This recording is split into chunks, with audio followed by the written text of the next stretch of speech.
le top 10 des meilleurs dribbleurs de l'histoire, donc c'est subjectif. Et on commence avec la 10e place. J'ai choisi de mettre JJ Okocha, le Nigérian qui a révolutionné le football africain. Et franchement, pour moi, je dis bien pour moi, c'est incontestablement l'un des meilleurs dribbleurs africains de l'histoire. N'est-ce le meilleur dribbleur africain de l'histoire, sans contestation possible, tout simplement.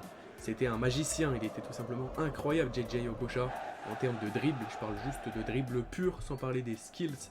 C'était vraiment un dribbleur incroyable. On enchaîne avec la 9e place et j'ai choisi de mettre Cristiano Ronaldo, qui a quand même fait une super période avec Manchester United 2008. Après, il a signé au Real un petit peu plus tard, mais franchement, c'était un dribbleur de fou, un dribbleur de folie. C'est dommage qu'il a eu sa blessure en 2013. Je pense qu'il aurait été un petit peu plus haut dans ce classement.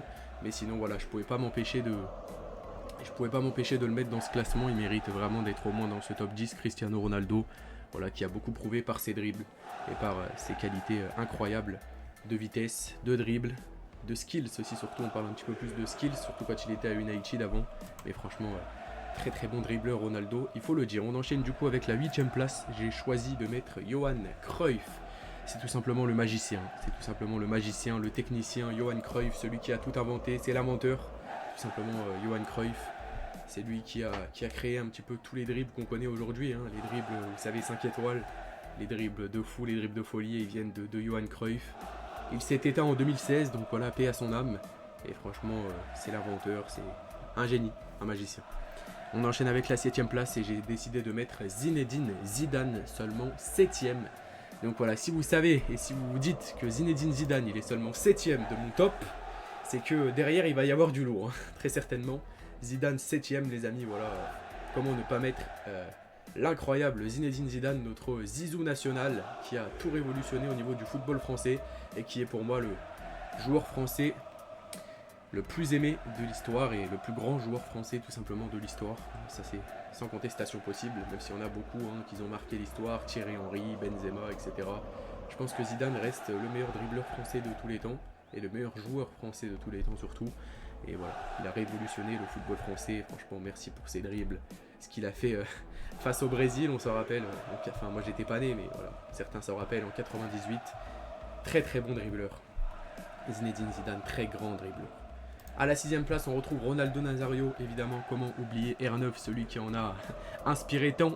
Voilà, vous voyez, j'ai choisi une photo un petit peu plus humiliante pour Maldini, donc je suis désolé, et pour l'autre défenseur italien aussi. Voilà, je suis vraiment désolé. Voilà, la photo où il les humilie les deux face à l'Italie, Brésil-Italie. Donc voilà, il en a tellement inspiré de joueurs, il a tellement inspiré de personnes, il a tellement inspiré de gens connus à l'heure d'aujourd'hui que tout le monde en parle et que tout le monde le prend comme exemple. Ça le compare souvent avec le vrai Ronaldo, parce que pour moi le vrai Ronaldo c'est Cristiano Ronaldo, qu'on soit d'accord. Mais voilà, pour moi il est quand même mérité de le mettre dans ce top 6. C'est quand même mérité de le mettre dans ce top 6. Même si pour moi Cristiano Ronaldo c'est mon joueur préféré, je l'ai toujours dit. Mais je le mets devant Cristiano Ronaldo au niveau des dribbles. Voilà, je pense que c'est plutôt logique. À la 5ème place, je mets tout simplement Neymar. Comment oublier Neymar et ses skills et ses dribbles magnifiques. Alors attention, il ne faut pas comparer les dribbles purs et les skills. Là, on parle de dribbles purs. Si on parlerait de skills, peut-être que je ferai une vidéo pour les skills. Je sais pas si je le prononce bien, bref, je crois que c'est comme ça. Je ferai une vidéo pour les skills, je pense qu'il sera beaucoup plus haut pour les skills. Mais là on parle de dribble pur, et je le mets déjà 5ème, c'est déjà bien. Surtout qu'il a eu une descente aux enfers très profonde, Neymar, malheureusement, ces dernières années. Voilà, depuis qu'il avait signé à Paris, tout simplement. On ne dit pas que c'est de la faute de ça, tout simplement. Mais moi je pense que s'il serait resté au Barça, il aurait au moins 2 ballons d'or. Et c'est dommage. Enfin bon, il reste quand même l'un des meilleurs dribbleurs de sa génération, qu'on soit d'accord. Neymar, il en a inspiré tant d'autres aussi. Quel joueur, quel magicien au niveau des dribbles. Et voilà, on compare souvent à Ronaldinho, même si je pense que Ronaldinho est quand même un petit peu plus au-dessus au niveau des dribbles. Et d'ailleurs, je l'ai placé un petit peu plus haut dans le classement, vous allez voir ça. On enchaîne avec la 4ème place, j'ai choisi de mettre Diego Maradona tout simplement. El Pibe de Oro, le garçon doré, incroyable, incroyable, c'était un magicien. C'était un génie, voilà. C'est le 2e meilleur joueur argentin de l'histoire selon moi, derrière Lionel Messi évidemment. Si Lionel Messi n'avait jamais existé, ça serait le meilleur joueur argentin de l'histoire. Il fait partie des meilleurs joueurs de l'histoire aussi également. Mais là on parle en termes de dribble. C'est pour ça que je le mets 4ème Maradona. J'ai décidé de le mettre à la 4ème place. Je trouve que c'est déjà bien pour lui. et que c'est déjà une très très belle place parce que les 3 derniers sont du lourd. Les 3 derniers sont du lourd et on va parler de la 3ème place avec Pelé. J'ai mis Pelé à la 3ème place, lui qui nous a quitté il n'y a pas si longtemps que ça, 2022 il me semble, donc paix à son âme évidemment à Pelé. Voilà, c'est pas trop mon époque, mais je le mets pour le respect. Je le mets pour le respect, je l'ai pas vu jouer du tout. Il jouait quand j'étais pas né, même mes parents n'étaient pas nés aussi, honnêtement, donc c'est pas du tout mon époque. Je pense que vous aussi, c'est pas du tout votre époque, la plupart des gens qui me regardent, la plupart des gens qui me suivent. Mais pour le respect, il faut le mettre à cette place-là. Voilà. Ça a été l'un des premiers grands dribbleurs de l'histoire. Avant, il n'y avait pas des joueurs qui driblaient aussi bien que lui, qu'on soit d'accord, qui était aussi rapide, aussi agile que Pelé. Donc voilà, avec le respect et la bienveillance, on le met quand même à cette 3ème place, qui est sans doute méritée pour lui. On enchaîne avec la 2ème place, j'ai décidé de mettre Ronaldinho.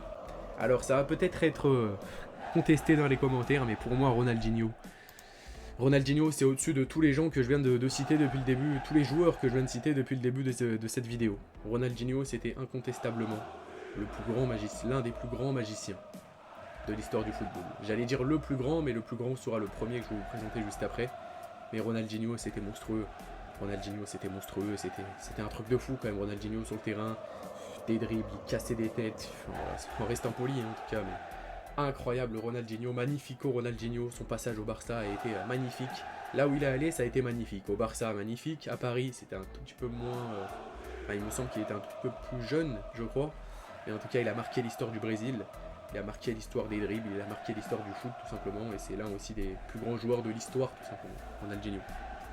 C'est pour ça que je le mets à cette place-là, les amis. N'oubliez pas de liker et me dire votre top 10 à vous dans les commentaires avant qu'on passe à la première place. Et n'hésitez pas à vous abonner aussi à la chaîne YouTube. Je fais une vidéo foot par jour.